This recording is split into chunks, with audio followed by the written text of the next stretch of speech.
All right, so now the fifth technique of Nana Hon Kata, or randori no kata as it's called, is Ushiro Ate. And in Ushiro Ate, we basically have an entry coming to the back of the man's body, controlling typically at the shoulders, with the hands hooking down right here, and then extending out as we move across the line. So there's a variety of ways to do this, and there's a variety of forms. Originally, Ushiro Ate would apply to anything going to the backside and making striking action. So there's older forms of this where you would actually just sort of shear past the guy and just hit him right at the base of the neck right there and just knock him cold.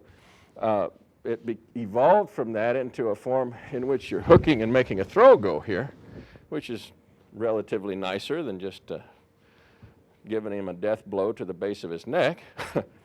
You can have forms that work off the functional idea of going around him or taking him around you and making this nice action here.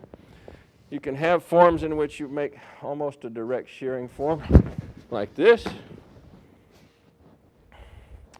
There's a variety of ways to get there. Taking the back step is nice, so back and then up and around.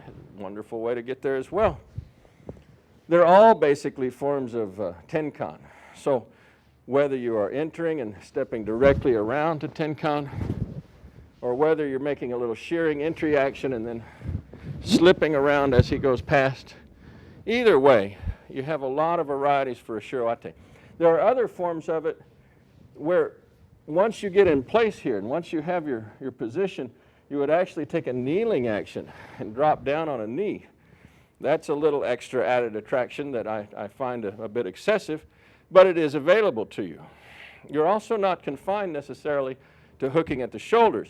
There are forms of this that I've seen that hook under the shoulders like this, or even at the hips like this, that are useful as well.